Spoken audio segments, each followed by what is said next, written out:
जी हाँ छात्रों, जैसा कि आप सभी यहाँ देख सकते हैं, वार्षिक परीक्षा पेपर 2021-22 कक्षा 7वीं विषय हिंदी विशिष्ट का पूरा रियल पेपर हमारे हाथ आ चुका है।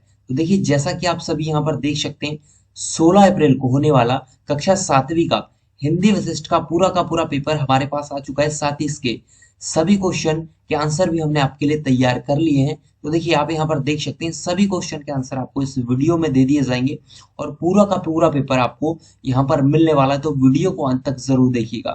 तो चलिए वीडियो में स्टार्ट करते हैं। साथ ही आपको हमारे इस चैनल पर आपके सभी विषयों के पेपर देखने को मिलेंगे, तो हमारे इस चैनल को आप सब्सक्राइब जरूर कीजिएगा। देखिए, आपका ये वार्षिक परीक्षा पेपर 2021-22 का 16 अप्रैल को जो आपका हिंदी विशिष्ट का पेपर होने वाला है, ये पूरा रियल पेपर आ चुका है। देखिए, जिसका पूर्णांक आपका होने वाला है 60 अंक, जैसा कि आप यहाँ पर देख सकते हैं। और टाइम आपको मिलने वाला है 2.5 घंटे। ये आपके लिखित परीक्षा का पेपर है जो आपके स्कूलों में ली जाएगी। तो भैया, इस वीडियो को अंत तक जरूर देखना। तो देखिए, सबसे पहले आपको कुछ इस प्रकार से यहाँ पर देखने को मिल जाएगा। वार्षिक परीक्षा पेपर 2021-22 कक्षा 7वीं विषय हिंदी विशिष्ट। और यदि आपको पेपर में 100 में से 100% में 60 में से 60 अंक लेकर आना है, तो इस वीडियो को लास्ट तक देखते रहिए और पूरे क्वेश्चन को रट लीजिए। देखिए, समय आपका रहेगा 2.5 घंटे और कुछ निर्देश आपको इस प्रकार यहाँ पर दिए हुए हैं। सबसे पहले हम निर्देश देखेंगे, उसके बाद आपका हम पूरा पेपर देखेंगे। देखिए, पहला पेपर कुछ इस प्रकार है आपका। पहला निर्देश है, सभी प्रश्न हल करना अनिवार्य है। इसके बाद देखिए, आपका सेकंड है कि आवश्यकता के अनुसार स्वच्छ और नामांकित चित्र बनाइए। जैसा कि आप यहाँ दो निर्देश पढ़ सकते हैं। इसके बाद देखिए, यहाँ से आपका पेपर स्टार्ट हो जाएगा। देखिए, पेपर आपका कुछ इस प्रकार आएगा। क्वेश्चन नंबर 1 आपका आएगा, सही विकल्प चुनकर लिखिए। जिसमें आपको लगातार 10 पहले यहाँ पर देखिए न्यू टाइप क्वेश्चन पूछे जाएंगे, मीन्स विकल्प वाले क्वेश्चन पूछे जाएंगे। उसके बाद देखिए, आगे आपको कुछ इस प्रकार से पूछा जाएगा। तो पूरा का पूरा पेपर हम इस वीडियो में देखने वाले हैं। तो देखिए, चलिए दिल थाम के बैठ जाइए। पहला क्वेश्चन है, देखिए आपका, हमें जियो के प्रति किस तरह की भावना रखनी चाहिए। तो देखिए, हम डायरेक्ट आपको ऑप्शन नहीं, डायरेक्ट हम आपको आंसर बताने वाले हैं, ताकि आपका टाइम बच जाए और आप अच्छी तरीके से तैयारी कर पाए। इसके बाद देखिए, आपका उत्तर हो जाएगा इसका, मित्रता व दया की भावना। इसका आपका उत्तर लिख लेना है या आपको नोट कर लेना है। ये आपका इसका उत्तर हो जाएगा पहले क्वेश्चन का। इसके बाद देखिए, आपका ख है, कदम किसके समान झूलता दिखाई दे रहा है। आपका देखिए, आपने लेशन पढ़ा होगा। तो देखिए, इसका उत्तर आपको लिखना है बच्चों, गेंद के समान। गेंद के समान इसका आपका आंसर हो जाएगा। कुछ इस प्रकार आपको ख सेकंड वाला आंसर जो आपको रट लेना है, ये आपका राइट आंसर हो जाएगा। इसके बाद बच्चों, आपका देखिए तीसरा प्रश्न है कि धरती की सतह के अंदर सिक्के का रूप कैसा था। आपको यहाँ पर इसका उत्तर बताना है। तो आपका देखिए विकल्प वाला क्वेश्चन है ये भी। तो देखिए, इसका आंसर आपको डायरेक्ट लिख देना है एस के रूप में। रट्टा मार लीजिए, पूरा ये आप पेपर याद कर लीजिए, आपका एक बिल्कुल रियल पेपर है। इसके बाद देखिए, आगे हम बढ़ेंगे। तो आगे आगे आपका देखिए घ है, रानी करमवती ने हुमायूं को राखी क्यों भेजी। ये आपका ऑप्शनल क्वेश्चन है, विकल्प वाला। टोटल आपको यहाँ 10 क्वेश्चन विकल्प वाले देखने को मिलेंगे। तो उत्तर लिखना है बच्चों आपको, भाई बनाने के लिए। जो रानी कर्मवती ने हुमायूं को जो राखी भेजी थी, वो जो भाई बनाने के लिए भेजी थी। इसका आपका आंसर हो जाएगा। इसके बाद देखिए, अगला क्वेश्चन है, कृष्ण माँ यशोदा को से किसकी शिकायत कर रहे हैं। जो कृष्ण भगवान है, माँ यशोदा जिससे जो है किसकी शिकायत कर रहे हैं, आपको बताना है। तो इसका आंसर आपका हो जाएगा बच्चों, बलराम की। बलराम या फिर बलदाऊ, जो उनके बड़े भाई थे, उनकी जो है वो शिकायत कर रहे हैं, क्योंकि वो जो है उनको चिढ़ा रहे थे। इसके बाद देखिए, आपका अगला क्वेश्चन है, नर्मदी किसके साथ रहती थी। नर्मदी वाला आपका लेशन होगा, आपने पढ़ा होगा। तो देखिए, इसका आंसर आपको बताना है कि नर्मदी किसके साथ रहती थी। तो उत्तर आपका लिख लेना है बच्चों, देखिए आपकी स्क्रीन पर है, अपने पिता के साथ। यहाँ पर देखिए, आप पूरा पूरा आंसर देख सकते हैं। पूरे क्वेश्चन आप नोट करते जाइए, इसके आंसर भी आपको नोट करते जाना है। इसके बाद देखिए, आपका अगला है, नाक को किस बात का प्रतीक माना जाता है। आपको नाक को किस बात का प्रतीक माना जाता है, आपको यहाँ पर बताना है। तो उत्तर लिखना है बच्चों आपको, इज्जत व प्रतिष्ठा का। आपने नाक वाला जो है इसमें लेशन पढ़ा होगा आपकी बुक में। तो उसी से क्वेश्चन आपका निकल के आया कि नाक को किसी बात का प्रतीक माना जाता है। तो आंसर आपको लिख देना है, इज्जत व प्रतिष्ठा का। इसके बाद देखिए, आपका आगे है, गौरैया। अगला क्वेश्चन है आपका, गौरैया की आंखों और परों की तुलना किससे की गई है। तो बच्चों, इसका आंसर आपका हो जाएगा नीलम और सोने से। नीलम और सोने से इसका आपका राइट आंसर है। सो आपको वीडियो को रुककर पूरा आंसर नोट करते जाना है और क्वेश्चन बन के आपको नोट करते जाना है। इसके बाद देखिए आपका अगला क्वेश्चन है, 9वां क्वेश्चन, अग्रवाल समाज के प्रवर्तक कौन थे? आपको अग्रवाल समाज के प्रवर्तक यहाँ पर बताना है। तो उसका आंसर लिखना है बच्चों आपको महाराजा श्री अग्रसेन जी। अग्रसेन जी वाला आपने यहाँ पर जो है पार्ट पढ़ा होगा हिंदी की बुक में, तो आपको यहाँ पर बता देना है इसका आंसर अग्रवाल समाज के प्रवर्तक महाराजा श्री अग्रसेन जी थे। इसी तरीके से आपका 10वां क्वेश्चन है विकल्प वाला, महाराजा छत्रसाल के किस नाम से प्रसिद्ध विख्यात है? जो महाराजा छत्रसाल है वो किस नाम से जो आपके विख्यात है, आपको यहाँ पर बताना है। तो इसका आंसर आपको लिख देना है बच्चों दिल खोल के, बुंदेलखंड केसरी के नाम से। इसका आपका 10वें क्वेश्चन का जो आपका आंसर हो जाएगा इस प्रकार से। तो देखिए सबसे पहले आपको ये 10 क्वेश्चन है जो आपके विकल्प वाले क्वेश्चन थे। इसके बाद देखिए आपके यहाँ से लॉन्ग टाइप क्वेश्चन मीन्स आपके जो है लंबे क्वेश्चन स्टार्ट हो जाते हैं, तो इसको भी आप देखते जाइए और पूरा का पूरा नोट करते जाइए और रट्टा मार लीजिए। क्वेश्चन नंबर 2 है आपका, मेरी भावना कविता में कवि ने किन किन पर साम्य भाव रखने की बात कही है? तो बच्चों इसका आंसर आपको लिखना है, इस कविता में कवि ने दुष्ट, निर्दयी व गलत रास्ते पर चलने वाले इत्यादि के प्रति साम्य भाव रखने की बात कही है। ये आपका सेकंड क्वेश्चन का बच्चों पूरा आंसर हो जाएगा, तो इसको आपको जो है पूरा याद कर लेना है।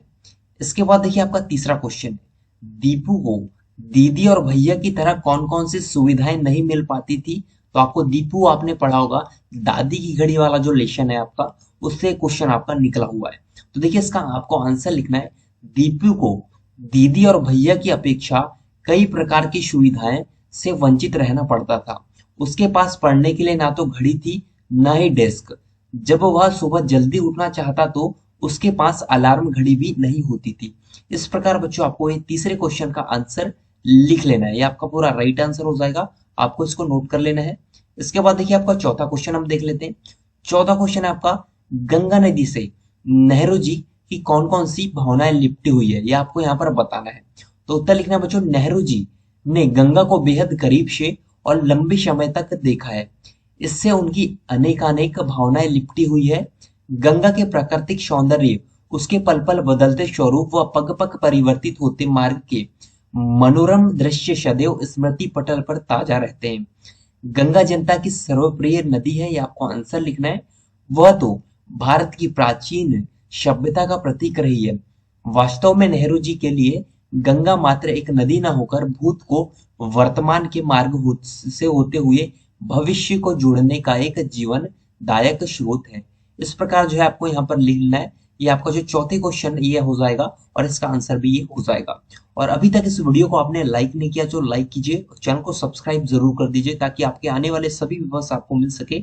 साथ में आपको इस प्रकार से आपको उनके आंसर भी प्रोवाइड करवा जा सके।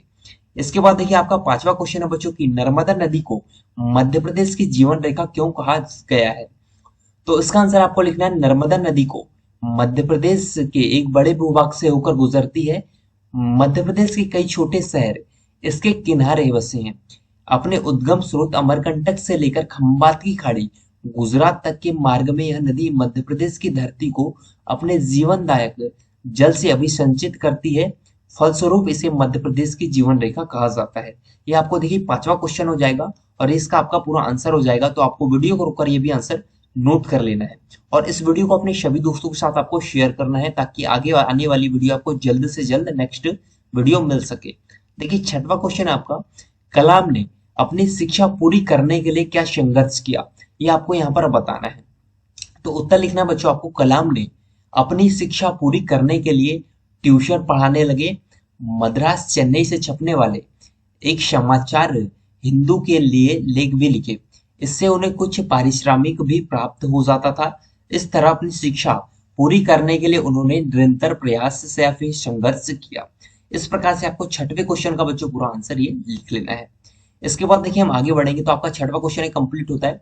इसके बाद देखिए सातवां क्वेश्चन है, मांडले जेल में लोकमान्य तिलक के साथ कैसा व्यवहार किया जाता था? मांडले जेल वाला आपने पार्ट यहाँ पर पढ़ा होगा, तो इसमें से जो क्वेश्चन आपका यहाँ पर निकला हुआ है कि किस तरह से जो है व्यवहार किया जाता था और लोकमान्य तिलक जी के साथ जेल में। तो आंसर आपको लिखना है, मांडले जेल में लोकमान्य तिलक को 6 वर्ष तक शारीरिक और मानसिक यंत्रणाओं से गुजरना पड़ा था। वे वहां अकेले रहते थे और देखिए उन्हें बौद्धिक स्तर का कोई साथी नहीं मिला। किसी अन्य बंदी से उन्हें मिलने जुलने नहीं दिया जाता था और जेल पुलिस अधिकारियों की उपस्थिति में ही इतने वर्षों में 2 या 3 भेंट से अधिक का मौका नहीं मिला। इस प्रकार जो है मांडले जेल में लोकमान्य तिलक को जो है प्रताड़ित किया जाता था। ये आपको पूरा आंसर आपको लिख लेना है, आपके 7वें क्वेश्चन का जो पूरा आंसर हो जाएगा। इसी तरीके से बच्चों आपका देखिए 8वां क्वेश्चन है, बलराम कृष्ण को क्या कहकर चिढ़ाते थे? तो आंसर आपको क्या लिखना है, बलराम कृष्ण को मोल देकर खरीदा हुआ बताते हैं। यशोदा ने उसे जन्म नहीं दिया है। उसके कृष्ण के माता पिता कौन है?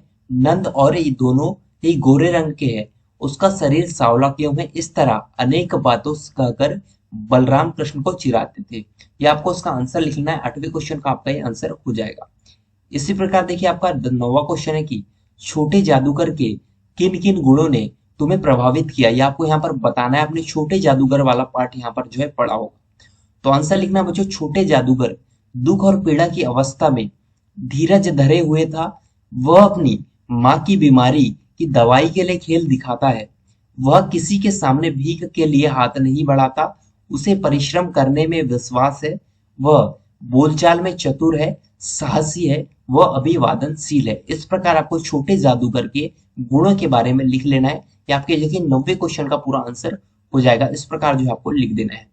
इसके बाद देखिए हम अगला क्वेश्चन देखेंगे। पूरे के पूरे क्वेश्चन आपको नोट करते जाना है। इसके बाद देखिए और आंसर भी आपको नोट करना है बच्चों। पूरे के पूरे राइट आंसर आपको यहाँ पर दिए जा रहे हैं। 10वां क्वेश्चन है, नर्मदी झरना क्यों बन गई? आपको यहाँ पर बताना है, नर्मदी जो लेशन है आपका उसमें ये क्वेश्चन निकला है, नर्मदी झरना क्यों बन गई? तो आंसर आपको लिखना है, नर्मदी अपनी प्यास के कष्ट को भूल गई। उसकी आंखों के सामने परेशान पिता का चेहरा आ गया। उसकी आंखों आंखों से आंसुओं की झड़ी लग गई। वह अपने देवता से मन ही मन प्रार्थना करने लगी कि वे पिता की रक्षा करे, क्योंकि उनका प्यास से बुरा हाल है। तुम मेरे प्राण ले लो, लेकिन मेरे प्यारे बाबा को बचा लो। इस प्रकार वो बोलती रही। इसके साथ ही नर्मदी वहां से अदृश्य हो गई और झरने के रूप में वहां से प्रकट हो गई। इस प्रकार आपको नर्मदी जो है झरना बन गई। इस प्रकार आपको ये लिख लेना है। इसके बाद देखिए बच्चों आपका 10वां क्वेश्चन है कि लेनिन शांति पुरस्कार प्राप्त करते समय डॉक्टर रमन ने क्या कहा था? लेनिन शांति पुरस्कार जो है डॉक्टर रमन को दिया गया था। ये आपको जो है बताना है, उन्होंने जो इस समय जो क्या कहा था। तो आंसर आपको लिख देना है बच्चों, लेनिन पुरस्कार प्राप्त करते समय डॉक्टर रमन ने कहा था, मैंने अपने ज्ञान का उपयोग सैनिक कार्यों के लिए कभी नहीं किया। देखिए आपको लिखना है, कभी नहीं किया। मैंने हमेशा ही यही कोशिश की है कि मेरी खोजों का इस्तेमाल रचनात्मक कार्यों में हो सके और इससे मानव जाति का कल्याण हो। इस प्रकार आपको 11वें क्वेश्चन का ये पूरा आंसर लिख लेना है। ये आपका इसका राइट आंसर हो जाएगा। इसके बाद देखिए आपका 12वां क्वेश्चन है बच्चों की सिद्धार्थ और आर्किटेक्ट के बीच क्या विवाद हुआ? तो आंसर लिखना है आपको, सिद्धार्थ और आर्किटेक्ट के बीच यह विवाद हुआ कि सिद्धार्थ उस घायल हंस पर अपना अधिकार बता रहा था और उधर आर्किटेक्ट भी कहता है कि इस हंस पर मेरा अधिकार है क्योंकि मैंने इसे मारा है। इस तरह रक्षक और भक्षक के मध्य अधिकार का विवाद हुआ। ये आपको सिद्धार्थ और आर्किटेक्ट के बीच क्या विवाद हुआ था यहाँ पर बताना था। तो ये आपको पूरा आंसर ये लिख देना है बच्चों, इसका राइट आंसर है। इसके बाद देखिए आपका 13वां क्वेश्चन है। 13वां क्वेश्चन है आपका कि अभी अपने स्वजनों को युद्ध भूमि में देखकर अर्जुन की दशा क्या हुई? तो आपको बताना है दशा किस प्रकार से हुई थी जब वो युद्ध लड़ने गए थे। तो आपका ये देखिए आपको उत्तर लिखना है, युद्ध के मैदान में अपने स्वजनों को सामने देखकर अर्जुन का बहुत बुरा हाल हुआ। उसका गला सूख गया, उसके पूरे शरीर में कंपन होने लगा। उसके हाथ में थमा उसका प्रिय धनुष गांडीव गिर गया। उसके मन में भ्रम उत्पन्न हो गया। उसमें युद्ध के मैदान में खड़े रहने तक की शक्ति नहीं बची। उसके मन में अनायास अपने के प्रति मोह माया उत्पन्न हो गया और श्री कृष्ण के सामने युद्ध न लड़ने की बात कही। इस प्रकार जो है इसका 13वें क्वेश्चन का आंसर आपको लिख देना है। इसके बाद देखिए आपका 14वां क्वेश्चन है बच्चों की ज्ञानदा को किस बात का दुख है? ज्ञानदा की डायरी आपका जो लेशन है उससे क्वेश्चन आपका निकला हुआ है, तो आपको बताना है। उत्तर लिखना है, ज्ञानदा को इस बात का दुख था कि वह हाफ बैंक की जगह पर खेल रही थी। विपक्षी सेंटर फॉरवर्ड खिलाड़ी गेंद लेकर उनकी गोल की तरफ बढ़ी तो ज्ञानदा ने उसे रोकने के लिए गलत तरीके से हॉकी स्टिक अड़ा दी, जिससे वह गिर गई और उसका घुटना छिल गया। ये आपको देखिए ये पूरा आंसर इसका लिख देना बच्चों, आपका राइट आंसर हो जाएगा। और आपका देखिए अगला ये 15वां क्वेश्चन में लास्ट क्वेश्चन है, जिसमें आपको जन्म दिवस पर बधाई पत्र अपने मित्र को लिखने को कहा गया है। देखिए बच्चों आपका 15वां क्वेश्चन है, तो आपको देखिए किस प्रकार आपको मित्र को पत्र लिखना है उसके जन्मदिन पर बधाई के लिए, आपको यहाँ पर देखिए बताया गया है। तो देखिए सबसे पहले आपको अपना वहाँ का एड्रेस लिखना है जहां आप लिख रहे हैं। दौलतगंज भोपाल मध्य प्रदेश। दिनांक आपको डाल लेना है, जिस भी दिनांक को आप लिखेंगे आपको यहाँ ये दिनांक डाल लेना है, जैसे 21/4/2022 मैंने यहाँ पर आपके लिए लिख दिया है। इसके बाद देखिए आपको आप जिस मित्र को लिख रहे हैं उसका नाम आपको यहाँ पर लिखना है, मित्र प्रवीण शर्मा। जय हिंद, आपको जय हिंद लिखना है। इसके बाद देखिए आज तुम्हारी 13वीं वर्षगांठ है, इसके लिए मैं तुम्हें बधाई देता हूँ। तुम दीर्घ आयु हो, स्वस्थ रहो, ऐसी मेरी कामना है। उपहार के रूप में तुम्हारे लिए अपने छोटे भाई के द्वारा मिठाई और फल भेज रहा हूँ, स्वीकार करें। इस प्रकार आपको ये पूरा शॉर्ट में लिखना है बच्चों, आपको ज्यादा लॉन्ग नहीं करना है। आपको कम से कम बातों में अपनी जो है ज्यादा से ज्यादा जो है बातों को रखना है, कम से कम शब्दों में। इस प्रकार आपको ये पूरा जो है लिख लेना है, आपका जो है अपने मित्र को पत्र हो जाएगा। इसके बाद देखिए तुम्हारे स्नेह स्वजन राकेश मोहन, ये आपको इस प्रकार लिख लेना है, इसका आपका पूरा उत्तर हो जाएगा। इस तरीके से देखिए पूरे 15 के 15 क्वेश्चन के आंसर आपको यहाँ पर प्रोवाइड करवा दिए गए हैं। ये आपका पूरा फुल पेपर आपको जो है यहाँ पर देखने को मिल चुका है। तो आई होप बच्चों ये वीडियो आपको पसंद आया होगा, और इस वीडियो को अपने सभी दोस्तों के साथ शेयर करना ताकि उनकी भी हेल्प हो, और आने वाली हर वीडियो का नोटिफिकेशन पाने के लिए सभी पेपर्स को जो है पाने के लिए हमारे चैनल को सब्सक्राइब कीजिए। मिलते हैं नेक्स्ट वीडियो में नेक्स्ट सॉल्यूशन के साथ, और किसी भी प्रकार का डाउट्स है तो नीचे कमेंट बॉक्स में कमेंट करके जरूर बताएं। Thanks for watching this video.